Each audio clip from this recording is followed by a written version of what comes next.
Hello everyone, welcome back to the channel. Today we're diving into what appears to be a seismic shift in the political and military landscape of Belarus. Reports that senior generals have turned against Alexander Lukashenko, sending shockwaves not just through Minsk, but across Europe and into the corridors of global power. This is a story of alliances being rewritten, of authority under threat. Riposte stand raveling of long-standing regime. It's one that demands attention, because if this truly is a turning point, the repercussions will stretch far beyond Belarus's borders. Let's begin with some context. Lukashenko, in power since 1904, has long been described as Europe's last dictator. His rule has been marked by a consolidation of power, suppression of opposition, and an uneasy balancing act between Moscow and the West. The mass protests that erupted in Belarus following the contested 2020 presidential election laid bare the levels of discontent toward his rule. The regime responded with a harsh crackdown. In that sense, today's reports of generals turning against him may be the opening of a new chapter in Belarusian politics. Now, what does generals turning against Lukashenko really mean?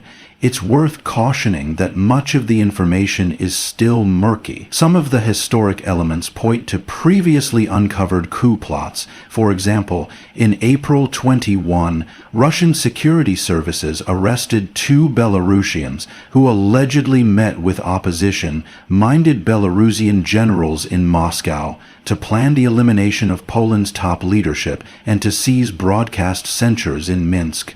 Those earlier reports suggest that conversations at the highest military levels against Lukashenko's regime have taken place before. What's different now is the suggestion of a broad, perhaps systemic, failure of loyalty within Belarus's armed forces. So let's unpack a few key dimensions. The potential reasons for this break, the players involved, the likely scenarios, and what this could mean for Belarus, the region, and the international community.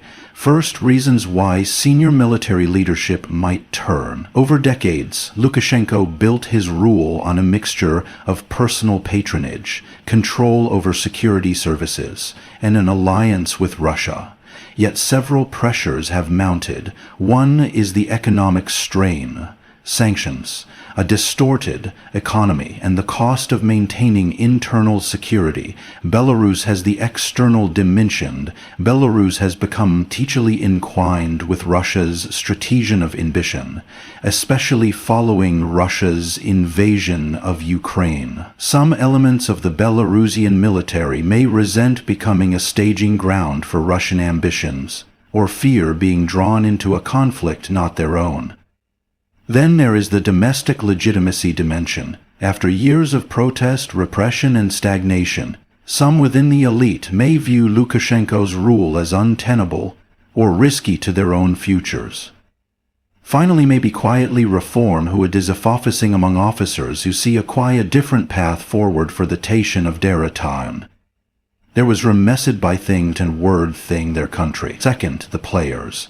While public names are scarce, we know figures such as Pavel Muravenko have recently been appointed chief of the general staff in May 2024, taking over from Viktor Gulevich. Such shifts show that the military hierarchy is already in flux.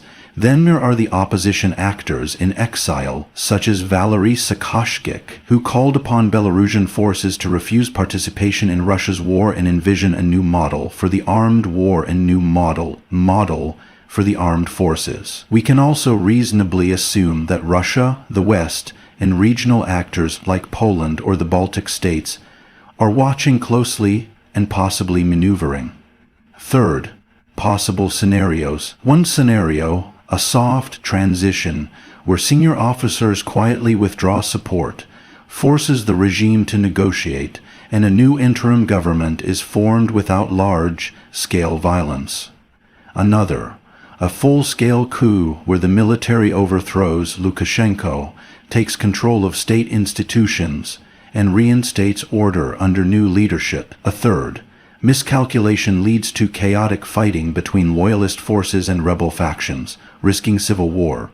Which scenario plays out will depend on how unified the military opposition is, how strongly the security services remain loyal to Lukashenko, and how external actors respond. Fourth, implications.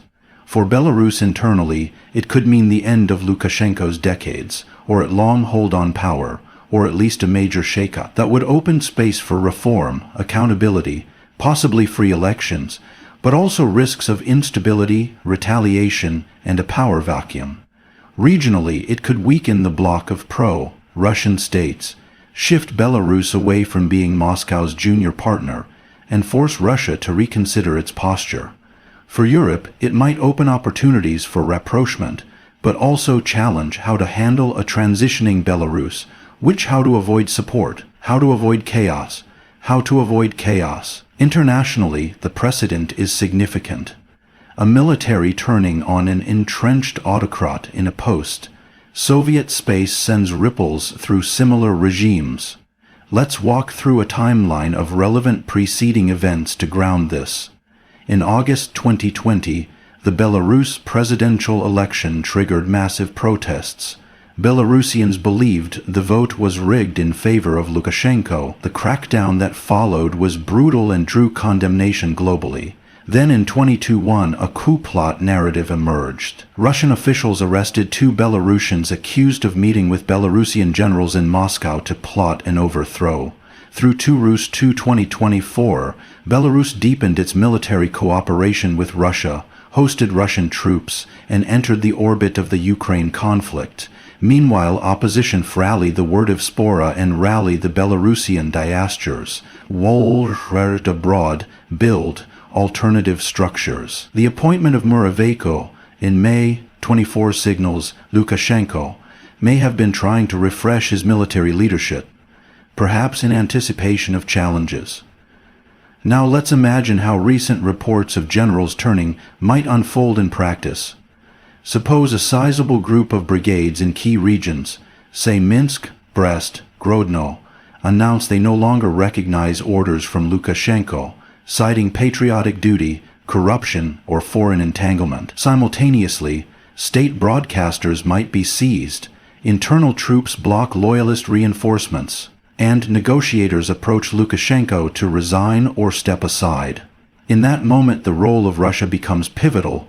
Does it send troops to pro-Lukashenko forces? Does it broker a transition? If Russia backs Lukashenko, then the risk of escalation into a proxy conflict or civil war increases. If Russia withdraws support or remains neutral, the transition may proceed more peacefully. Some significant questions arise. How loyal are the security services, secret police, KGB, to Lukashenko versus the military? If the security services stay loyal while the army defects, then the regime may still have lethal means of suppression, but risks being isolated. Also, what happens to international agreements and obligations? Belarus hosts Russian troops, has obligations with the collective security bloc, and is part of the Union state with Russia. A split could lead to legal and military complications. Treaties may be invalidated, command structures questioned, nuclear deployments challenged. Another dimension is what this means for the Belarusian people. Years of repression, curtailed civil liberties, flights abroad by thinkers and opposition leaders, economic stagnation. The potential for change could bring hope, but it also brings uncertainty. Will there be justice for abuses? Will reformist generals simply replace one set of elites with another? Will the nation face economic collapse in the interim? And crucially, will Belarus avoid drag-in from external powers that treat any vacuum as an opportunity? In considering broader world reactions, Western countries are likely to monitor this closely. A successful military transition could open Belarus to engagement, lifting from isolation, receiving EU or Western investment, perhaps joining more Western-aligned structures. But those outcomes depend on how clean the break is, whether the civilian oversight emerges, and whether the transition avoids authoritarian revival. Russia, on the other hand, faces one of its key allies moving away, potential loss of bases and lost in flank, potential mestivales, the trust in the backed, and diminished influence. Other regional players, Poland, Ukraine, Baltic states, may see new openings. A more independent Belarus could become a valued partner rather than an outpost of Moscow. We should also consider the risks of a failed transition. If Lukashenko resists and a full-blown internal conflict starts, Belarus might become a war zone, risking humanitarian catastrophe, flows of refugees, and regional instability. Russia might intervene, Belarusian territory might be used for operations, and the conflict may draw in NATO, adjacent states. Even if the transition succeeds, there is the danger of military rule replacing autocratic civilian rule. The generals may simply become the new authoritarian class. What should watchers of this situation pay attention to next? Key signals would include public statements from senior generals or units renouncing loyalty to Lukashenko, control of major cities or critical infrastructure, radio, television, telecoms, shifting, Lukashenko's movements, whether he tries to flee, resign, or cling to power, any foreign troop movements or overt external support, whether negotiations for a transition commence. Also worth observing, how the Belarusian public reacts. Will mass protests rise up in support of the military shift, or will fear and repression stifle open movement? Finally, how the international community responds. Will there be recognition of a new interim government, sanctions pressure, or mediation efforts? The speed and direction of external engagement may determine how stable or chaotic the outcome is. Let's reflect for a moment on historical parallels. Military defection has ended regimes elsewhere, though each case is unique. In some instances, the transition has been fairly peaceful. In the others, disastrous. Importantly, even when the dictator departs, the question of what replaces them is just as important as their removal. For Belarus, the combination of a militarized society, reliance on Russia, and oppressive security services complicates matters. That means any shift will need to address not just top-level power but structural issues: rule of law, free press, economic reform, and reconciliation.